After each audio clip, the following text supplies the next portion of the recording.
Donazzani, assessore all'istruzione, formazione, lavoro e pari opportunità. Grazie della sua disponibilità e della sua presenza. Buongiorno e benvenuto al sindaco di Sant'Ambrogio, che è la terra storicamente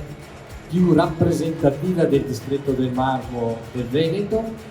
Buongiorno all'Istituto San Zeno, alla scuola di arte, formazione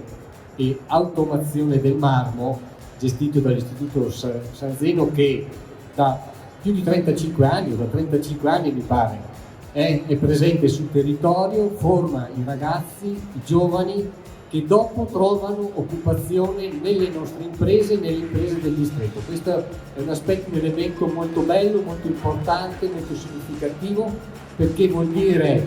unione del territorio, vuol dire sistema tra il mondo delle imprese, le istituzioni, la regione e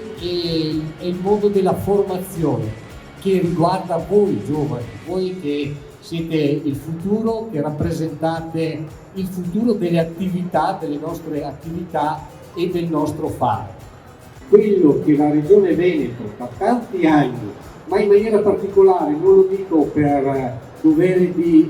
ospitalità, ma proprio nella figura e nella persona dell'assessore Elena Donazzani,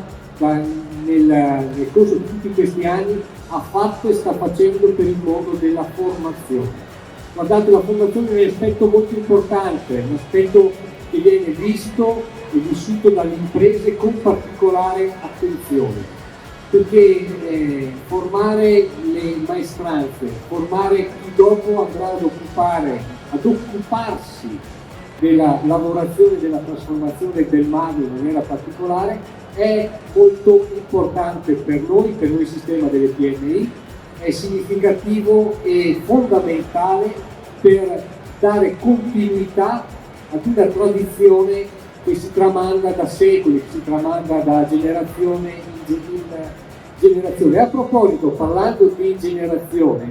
è giusto ricordare che l'assessore viene da una generazione di scalpellini, l'abbiamo saputo poco fa, e questo allora ci inorgoglisce ancora un po' di più e ci rassicura ulteriormente sulla vicinanza e sulla disponibilità della Regione Veneto e dell'assessore Donazzani in maniera particolare rispetto alle esigenze e alle necessità